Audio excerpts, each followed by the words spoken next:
ഇന്ന് നമുക്ക് mural painting ചെയ്തെടുത്താലോ. അപ്പോൾ ഹിന്ദു ടെമ്പിൾസിലൊക്കെയാണ് ഇത് കണ്ടുവരുന്നത്.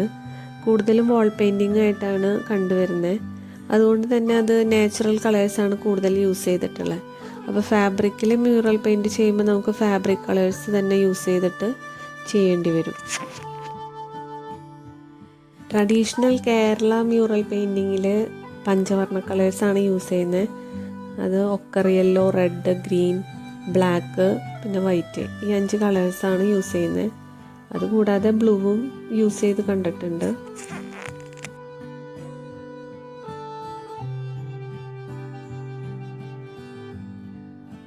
മ്യൂറൽ പെയിൻറ്റിങ്ങിന് കുറേ സ്റ്റേജസ് ഉണ്ട്.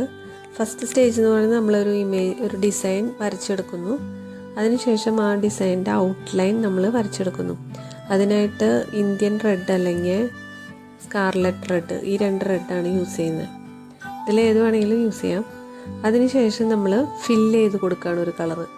യെല്ലോ വെച്ചിട്ടാണ് ഫില്ല് ചെയ്യുന്നത്. അതിന് യെല്ലോ ഒക്കറും ലെമൺ യെല്ലോ മിക്സ് ചെയ്തിട്ടുള്ള ഒരു കളറാണ് മ്യൂറൽ യെല്ലോ എന്ന് പറയുന്നത്. ഈ കളർ വെച്ച് ഫുൾ ഇമേജ് നമ്മൾ ഫില്ല് ചെയ്ത് കൊടുക്കും.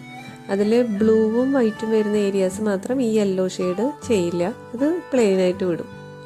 അതിന് ശേഷമാണ് നമ്മൾ ഏത് കളറാണോ അപ്ലൈ ചെയ്യുന്നത് ആ കളറ് ഓരോ സ്ഥലത്ത് കൊടുക്കുന്നത്.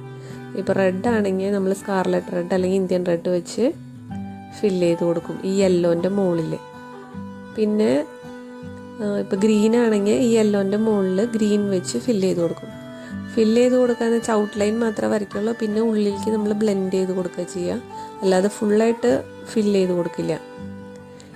ഏത് കളറാണോ അപ്ലൈ ചെയ്യുന്നത് അത് കൊടുക്കുക. ഇനി ബ്ലൂ ആണെങ്കിൽ പ്ലെയിനായിട്ട് വിട്ടിരിക്കുന്ന ഏരിയയിൽ ബ്ലൂ അപ്ലൈ ചെയ്യാം.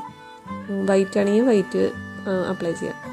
അതിനുശേഷം ഏറ്റവും ലാസ്റ്റ് സ്റ്റേജ് എന്ന് പറയുന്നത് ബ്ലാക്ക് വെച്ച് ഔട്ട്ലൈൻ ചെയ്ത് കൊടുക്കുകയാണ്. ഈ ഒരു സ്റ്റേജാണ് മ്യൂറൽ പെയിൻറ്റിങ്ങിൻ്റെ സ്റ്റേജസ് എന്ന് പറയുന്നത്.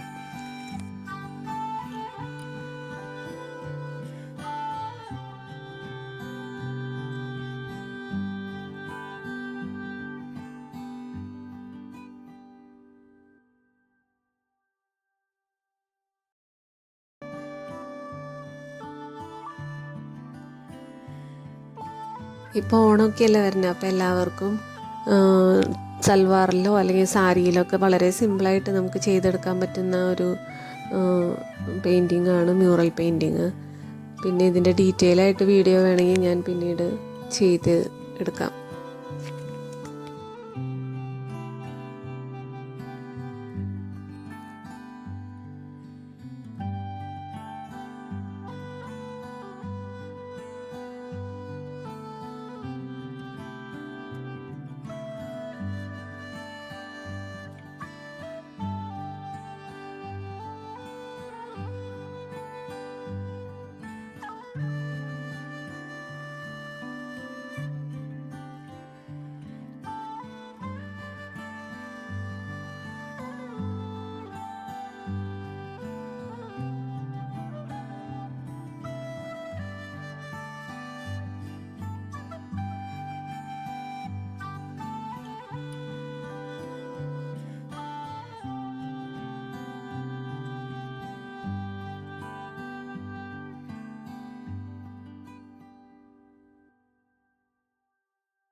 അപ്പോൾ എല്ലാവർക്കും ഇഷ്ടമായെന്ന് വിചാരിക്കുന്നു. ഇഷ്ടപ്പെടുകയാണെങ്കിൽ ലൈക്ക് ചെയ്യാനും ഷെയർ ചെയ്യാനും മറക്കല്ലേ.